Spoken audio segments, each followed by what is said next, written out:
Look, this time I'm gonna tell you a summary of what story? Pride and Prejudice. But the version nobody wants to hear. Even the late Jane Austen herself doesn't know such a story exists. A story like Turkish soap operas with tons of characters and relationships, the kind that's supposed to be 500 episodes. But I'll sum it up in a few minutes. In the early 19th century in England, the Bennet family was just living their life when a weird law turned everything upside down. The inheritance law that says only male heirs inherit. Mr. Bennet and his wife only had 5 daughters and no sons to keep the family property. If Mr. Bennet ever passed away, his family would have to hand over their beautiful house with a yard full of fruit trees and veggies to Mr. Collins, Mr. Bennet's cousin. Well, thank God those laws are obsolete now. Mr. Bennet's daughters were each a queen, beautiful and attractive.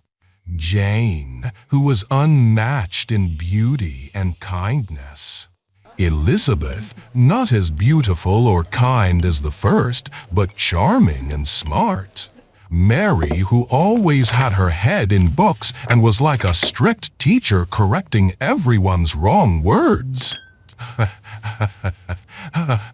Kitty, like some modern girls, not too caught up in life's rules and wasting time taking selfies. Lydia was worse than Kitty. She was always chasing dance challenges on TikTok and leading Kitty astray too. Mr. Bennet didn't think much about his daughter's future and was always watching sports matches and TV shows on the couch. But Mrs. Bennet, unlike him, stressed out a lot and was always trying to marry off the girls at the right time.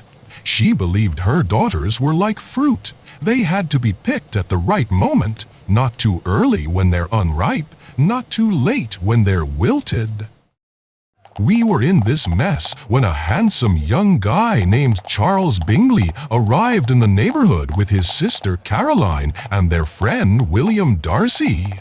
Jane and Bingley saw each other at a party and fell hard in love.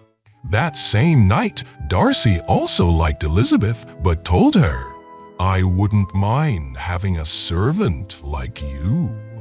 Liz got upset by Darcy's rude behavior and told him, "I wouldn't even let you garden our house's flowers, let alone be the queen of an arrogant guy like you."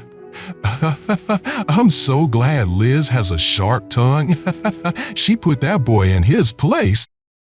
Time passed, and the next suitor showed up. Yes, Mr. Collins, that same cousin of Mr. Bennet. Who knows, maybe he still wants a share of that house. Anyway, this dumb and narcissistic guy with fake confidence comes and proposes to our story's attractive girl, Liz, who had a history of knocking out previous suitors, throws this dude out of the house too, saying, "What were you thinking to imagine I'd say yes to you?" You probably think Mr. Collins got upset and left, but no, he's more persistent than that. He said, "Now that you won't marry me, at least let Charlotte come and marry me. I bought a bouquet. It'd be a waste." Again, you'd say Charlotte, Liz's friend, must have been upset and seen this as disrespect. I have to say no. Both of them had wanted to get married for a long time. It didn't even matter with whom. They just wanted to, A military regiment camps in the town. In a store, Liz and a handsome officer named Wickham meet. From Wickham's look, it's clear he's one of those player guys. He comes and politely starts talking to Liz. Wickham, to hit on Liz, asks about her suitors and why she hasn't married despite being so attractive. Liz tells him the Darcy story. Wickham says, "Yeah, I know this guy. His dad is my godfather, and William Darcy stole my inheritance share."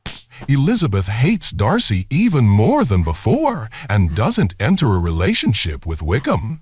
Although Wickham didn't propose to her, she'll probably tell her grandkids about Wickham as a suitor in the future. We've been talking a lot about Liz. Better to remember that pink angel. Yeah, Bingley suddenly dumps Jane and leaves. Jane gets depressed for a while and turns to yoga. Liz gets really upset and says this behavior must have been taught to Bingley by Caroline and Darcy, and her anger at Darcy increases again. We were in this jam when Darcy, like many guys, now that he's lost a hot and attractive girl, is upset. So he proposes again, but since his arrogant behavior is still there, he tells Liz, "Sure, you don't have a wealthy family, but I'm willing to marry you."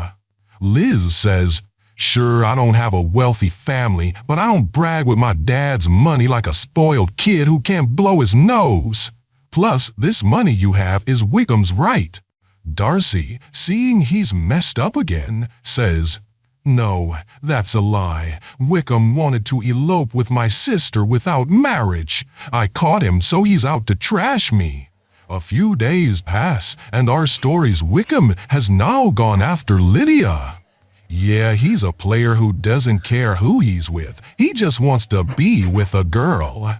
Finally, he succeeds in running away from home with Lydia and being together without marriage. This means a huge scandal for the Bennet family. You might not believe it, but there was a time when girls had to marry to be with a boy. Ah, what good days those were.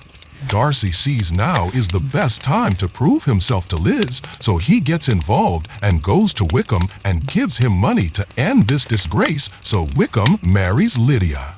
He succeeds and becomes the story's hero. The story isn't over yet. Darcy finally realizes to set aside pride, and Liz realizes not to have prejudice. Lady Catherine, Darcy's aunt, who's like Cinderella's evil stepmother, won't let our story end, she says. "I won't let Elizabeth enter our aristocratic family. When my daughter is here, why should William marry Elizabeth?" Darcy says, "Aunt, we have to end the story and this video, so me and Liz are getting married to draw moral conclusions." Yeah, our story ended, but before goodbye, I have to say that Charles came back to Jane too and apologized. Thanks for listening to my story. If you liked it, like and subscribe. If you want more details, read the book or comment. See ya!